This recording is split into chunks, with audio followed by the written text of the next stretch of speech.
Hello friends, అందరూ ఎలా ఉన్నారు? Welcome back to my channel Jayashree kitchen and vlogs. ఈరోజు మన ఛానల్లో ఆంధ్ర స్పెషల్ చేపల పులుసు ఎవరికి ఇష్టం ఉండదు చెప్పండి. కాకపోతే చాలామంది చేపల పులుసు పెట్టినప్పుడు చేప ముక్కలు అనేవి విరిగిపోతూ ఉంటాయి అంటారు. కానీ ఈరోజు నేను చెప్పే ఈ పద్ధతిలో కనుక మీరు చేపల పులుసు పెడితే ఒక్క ముక్క కూడా విరిగిపోకుండా చేపల పులుసు రెడీ అవుతుంది. దీనికోసం ముందుగా మనం మసాలా పేస్ట్ సిద్ధం చేసుకోవాలి. దానికోసం ఒక 3 ఉల్లిపాయలు, చిన్న అల్లం ముక్క, ఒక వెల్లుల్లి, ఒక 3 లవంగాలు, 2 ఇంచుల దాల్చిన చెక్క, స్టార్ అనాస, ఇలాచి అన్నీ కలిపి మిక్సీలో వేసి మెత్తని పేస్ట్ చేసుకోవాలి. స్టవ్ మీద ఒక వెడల్పాటి కడాయి పెట్టుకొని ఒక 3 to 4 టేబుల్ స్పూన్స్ ఆయిల్ వేసుకొని ఆయిల్ వేడయ్యాక ఒక 2 పచ్చిమిర్చి పొడవుగా చీలికల్లాగా చేసుకొని యాడ్ చేసుకోవాలి. అలానే కొంచెం కరివేపాకు యాడ్ చేసుకోవాలి. పచ్చిమిర్చి కరివేపాకు కొంచెం వేగాక ముందుగా మనం తయారు చేసుకున్న మసాలా పేస్ట్ని అందులో వేసుకొని కొంచెం సేపు ఫ్రై చేసుకోవాలి. ఒక 5 minutes ఫ్రై అయ్యాక ఒక 2 to 3 టమాటాలు, ఒక చిన్నవైతే ఒక 2, పెద్దవైతే ఒక 3 టమాటాలని మిక్సీలో వేసి మెత్తని పేస్ట్గా చేసుకొని ఆ పేస్ట్ని కూడా ఈ మసాలా ముద్దతో పాటు ఫ్రై చేసుకోవాలి. ఎప్పుడు చేపలు వండినా కూడా కొంచెం వెడల్పు గిన్నెలో కానీ కడాయిలో కానీ వండితే చేపలు అనేవి ఫ్రీగా కుక్ అవుతాయి. ఇది కొంచెం ఫ్రై అయ్యాక ఇందులో ఒక 2 to 3 teaspoons సాల్ట్ యాడ్ చేసుకోవాలి. నాకు సాల్ట్ సరిపోక నేను మళ్ళీ తర్వాత ఒక టీస్పూన్ యాడ్ చేశాను. సో అందుకని 3 teaspoons సాల్ట్ యాడ్ చేసుకోవాలి. అలానే కారం కూడా ఒక 3 స్పూన్ల కారం యాడ్ చేసుకోవాలి. ఒక 1/2 teaspoon పసుపు యాడ్ చేసుకొని అన్నీ బాగా కలిపి కారం మసాలా ముద్ద పచ్చివాసన పోయేంత వరకు బాగా ఫ్రై చేసుకోవాలి. చూసారా ఆల్రెడీ ఎంత మంచి కలర్ వచ్చిందో. ఈ చేపల పులుసు కూడా చాలా కలర్ఫుల్గా వస్తుంది.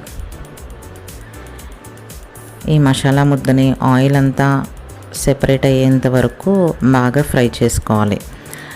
మనం ముందుగా మసాలా ముద్దని బాగా ఫ్రై చేస్తే చేపలు వేసాక ఎక్కువసేపు ఫ్రై చేయాల్సిన అవసరం ఉండదు. కాబట్టి చేపలు కొంచెం సేపు వేగాక మనం పులుసు యాడ్ చేసుకోవడమే. దాని ద్వారా చేపలు అనేవి ముక్కలైపోకుండా ఉంటాయి. ఈలోగా మనం ఒక 40 to 50 grams చింతపండుని వాటర్లో నానబెట్టుకోవాలి. ఇలా మసాలా ముద్ద అంతా బాగా వేగిపోయాక చేప ముక్కలు అనేవి నీట్గా పసుపు, ఉప్పు, నిమ్మరసం వేసి బాగా వాష్ చేసుకోవాలి. ఇలా వాష్ చేసుకోవడం వల్ల చేపలు నీచు వాసన రాకుండా ఉంటాయి. ఆ ముక్కలన్నీ కడాయిలో యాడ్ చేసుకోవాలి.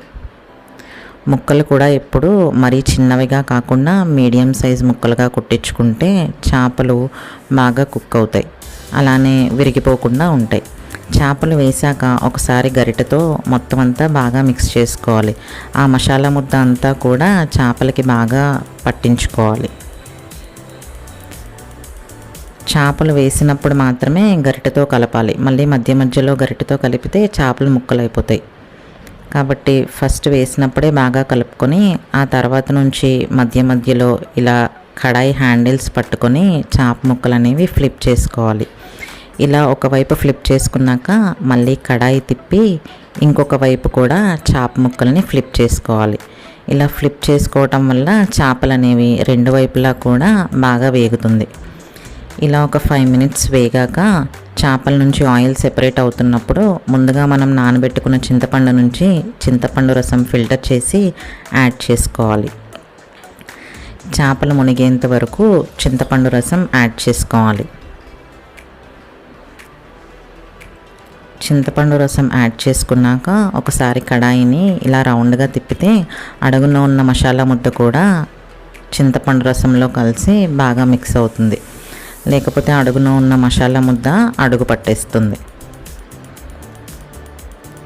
అలానే ఫ్రెష్గా కట్ చేసుకున్న కొత్తిమీర కూడా యాడ్ చేసుకొని ఒక 10 to 15 minutes వరకు లో టు మీడియం ఫ్లేమ్లో చింతపండు రసం అనేది మరిగించుకోవాలి.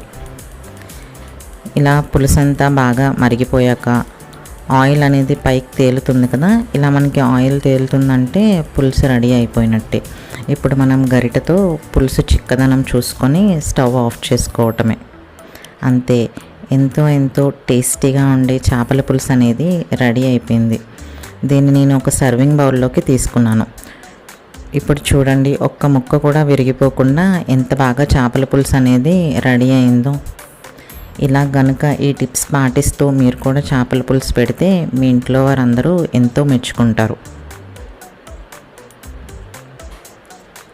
మీరు కూడా ఈ రెసిపీని ట్రై చేయండి. మీకు ఎలా కుదిరిందో నాకు కింద కమెంట్ సెక్షన్లో కమెంట్ చేయండి. జయశ్రీ కిచెన్ అండ్ వ్లాగ్స్ ఛానల్ని సబ్స్క్రైబ్ చేసుకోండి. Thank you for watching this video. Stay tune to Jayashree kitchen and vlogs channel. Thank you.